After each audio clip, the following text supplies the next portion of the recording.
হাড় কাঁপানো শীতে সিলেট জেলার দক্ষিণ সুরমায় গরিব অসহায় শীতার্তদের পাশে শীতবস্ত্র নিয়ে আউনিয়ন লীগ।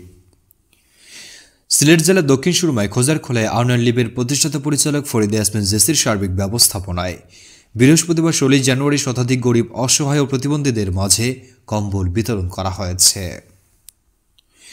অনুষ্ঠানে বাংলা টিভির সিনিয়র ক্যামেরা জার্নালিস্ট এস.এম. আলমগীরের সভাপতিত্বে মোহাম্মদ ফারুক মিয়ার পরিচালনায় বক্তব্য রাখেন Bangladesh photo journalist association BPGA Sylhet বিভাগীয় কমিটির সাধারণ সম্পাদক মোহাম্মদ নুরুল ইসলাম, আনন্দ টিভি সিলেট জেলা প্রতিনিধি তুনু তালুকদার, দক্ষিণ সুরমা 25 নং ওয়ার্ডের স্বেচ্ছাসেবক দলের সাবেক আহ্বায়ক শাহেদ আহমদ, মোহাম্মদ জিলা মিয়া, মোহাম্মদ দুলাল মিয়া, আলী হায়দার, বিপ্লু আহমদ, রুবেল মিয়া সহ অন্যান্যরা। এ সময় বক্তারা বলেন, আউনিয়ন লীগ প্রতিবন্ধী গরিব অসহায় মানুষকে সাহায্য সহযোগিতা করছে দীর্ঘদিন যাবৎ। সংগঠনের প্রতিষ্ঠাতা পরিচালক ফরিদা ইয়াসমিন জেসি মানুষ ও মানবতার কল্যাণে কাজ করছে নিবিড়ভাবে।